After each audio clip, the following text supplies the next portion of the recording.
sudah selesai tanda tangan? Boleh kita bergeser ke depan sedikit, nanti poster tengah kita akan geser ke depan juga karena kita akan sama-sama mengabadikan foto dengan official poster terbaru dari film Danyang Wingit. Oke.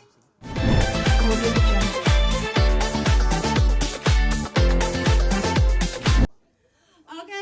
Wah, seru banget. Gimana teman-teman? Posternya seru ya, dan Selin di sini posternya cukup penasaran banget. Seperti produser juga di film ini, Selin.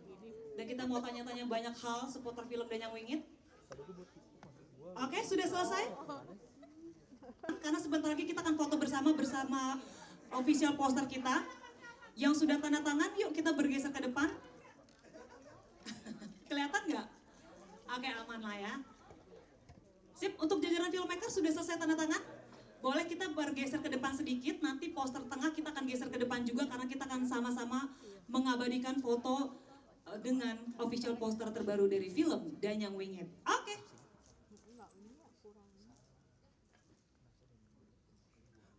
Oke. Untuk jajaran cast, boleh maju sedikit, posternya bisa bantu tim supaya posternya terlihat untuk foto dari depan. Aman? Teman-teman kelihatan nggak kalau posternya? Ada silo nggak? 1, 2, 3. Tengah depan. Sekali lagi tahan 1, 2, 3. Muncul, baca dikit dan terngiang-ngiang terus. Iya betul. Memang udah jodoh kali ya Pak ya? Ya sebetulnya waktu itu saya pengen sutradara itu bukan saya. Saya mencari, coba lah, kamu pasti bisa. Karena di otak kamu udah ada bayangan semuanya. Dari A sampai Z, adegan-adegan itu ada terus terngiang-ngiang di otak kamu. Ya udah, alhamdulillah jadi karya. Alhamdulillah. Mantap sekali. Pak Agus, ngomongin tentang Sholat dulu saya. Jadi waktu itu Mau bilang murah langsung aja nggak Jar. Murah itu relatif, Jar. Objektif, aduh bingung saya, Jar. Murahnya kamu.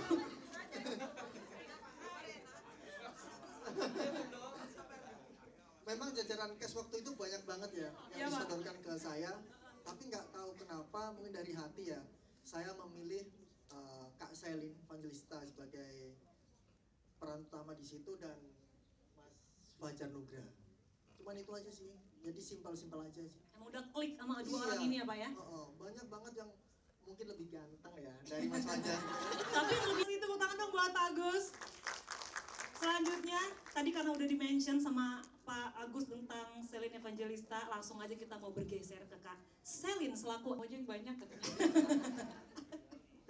Oke, sekarang kita bongkar-bongkaran di sini ya Kak ya. Nah kita kepo juga nih, ini kan pertama kalinya nih Kak sebagai eksekutif produser dalam film Danyang Wingit ini.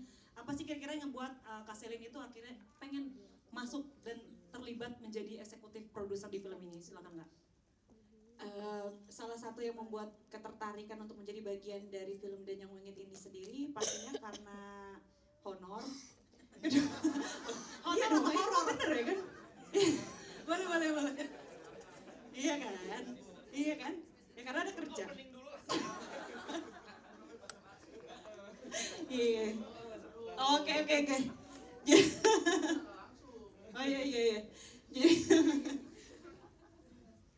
Jadi bagian sebenarnya ya, karena memang kalau teman-teman lihat dari dulu memang aku suka dengan budaya dan adat di Jawa, terutama di Solo, di Surakarta, dan memang suka banget jadi bagian dari keraton, dan banyak banget ternyata pesan-pesan spiritual yang disampaikan gitu loh dari budaya itu sendiri. Dan wayang itu adalah suatu budaya yang sekarang menjadi cerita legenda dan banyaknya cerita-cerita spiritual dari masyarakat sekitar yang katanya ada beberapa cerita tentang mitos dari wayang kulit terbuat dari kulit apa, mungkin kayak gitu. Tapi kita di sini bukan mau mengangkat suatu misteri untuk menakut-nakuti, tapi lebih ke belajar tentang bagaimana kita bisa menghormati budaya itu sendiri, ceritanya sendiri. Jadi banyak yang bisa dipelajari dari film ini sebenarnya, dari cerita tentang budayanya, dari sinden tuh pekerjaannya bagaimana, mungkin tentang kekeluargaan juga, Citra Kedewi itu sendiri,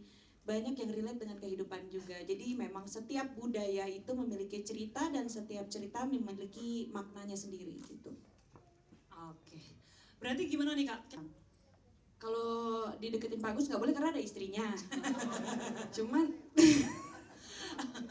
selaku eksekutif produser ya. Oh gitu. Iya iya.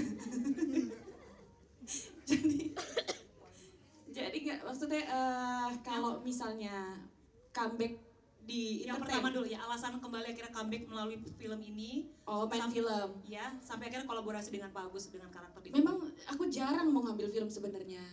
Kayak ya udah aja gitu karena pas ini ya ada beberapa mungkin dari ceritanya itu sendiri yang menantang kayak misalnya kita harus nyanyi jadi sinden. Pertama yang seperti udah aku ceritain tadi aku suka dengan budaya tanah Jawa. Aku maaf sebelum berhijrah kan sempat sering ngikutin spiritual yang ada di keraton.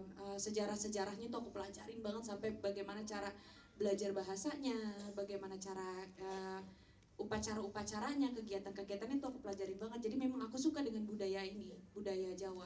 Dan untuk belajar menjadi sinden itu ternyata nggak mudah ya. Jadi sinden itu sulit sekali dan ini menjadi suatu tantangan yang berat gitu. Ya untungnya sih deal. Ada belakangnya. Nggak ada nggak ya? Ya udah gitu. Ini mau wawancara Virgon aja nggak kan susah wartawan mah dapetin dia mah. Cerai kemarin belum diwawancara, gue bip dulu. Spesial hari ini kita ngebahas film dan Oh film aja, nggak perceraian Virgon nggak? Oke, berarti proses spiritual journey ini mempengaruhi untuk proses pembangunan karakter di film ini juga ya Kak Selin ya? Gimana Bapak Ibu? Tadi sempat mention, sempat di Solo tadi ya? Ya, Untuk melewatin spiritual journey-nya betul. sebelum berhijrah sampai akhirnya itu membantu juga untuk proses karakter di film ini Kak? Ya, kalau masalah mencintai dan menyukai juga menghormati budaya dari tanah Jawa ini sendiri memang sudah dari dulu. Ya, jadi ya mungkin membedakan antara perjalanan hijrah juga memaknai budaya dan menghormati budaya di Nusantara ini yang ada gitu. Terima kasih, tepuk tangan dong buat Selin. Kak Firgun juga boleh sih tepuk tangan.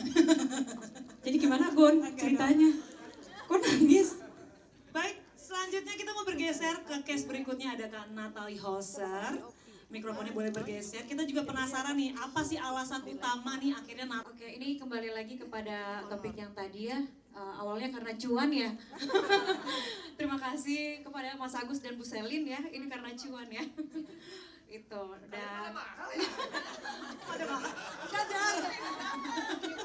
12 juta gua. 1 detik ya Jar ya. Silakan Natalie. ya oke. Jadi di sini tuh adalah film debut pertama aku sebenarnya. Dan di debut pertama aku ini adalah film horor gitu. Jadi sekalinya film pertama, filmnya horor sekalian gitu. Jadi yang langsung yang susah-susah. Jadi pemeran aku di sini adalah Putri Sukmarati yang di sini sebagai putri kerajaan yang dimana kisah yang sebelumnya itu yang dipotong, yang di black punggungnya untuk dijadikan wayang, jangan sampai terjadi lagi ke depannya, seperti itu sih. Tantangannya apa sih Natalie? Karena kan debut pertama kamu nih sebagai pemain film di sini. Waktu syuting tuh seperti apa sih kesusahannya tuh bener-bener, aduh kayaknya sulit banget nih, tapi akhirnya dihajar juga bisa sama Natalie, silakan. Tantangannya syutingnya sampai subuh ya, karena ngafalin nyindennya itu, karena aku kan bukan orang Jawa ya. Iya, mantra sama nyindennya itu kan cengkok, bahasa Jawanya juga susah kan. Jadi kita belajar dari situ dulu pelan-pelan, sama nyindennya juga gitu, itu yang paling susah.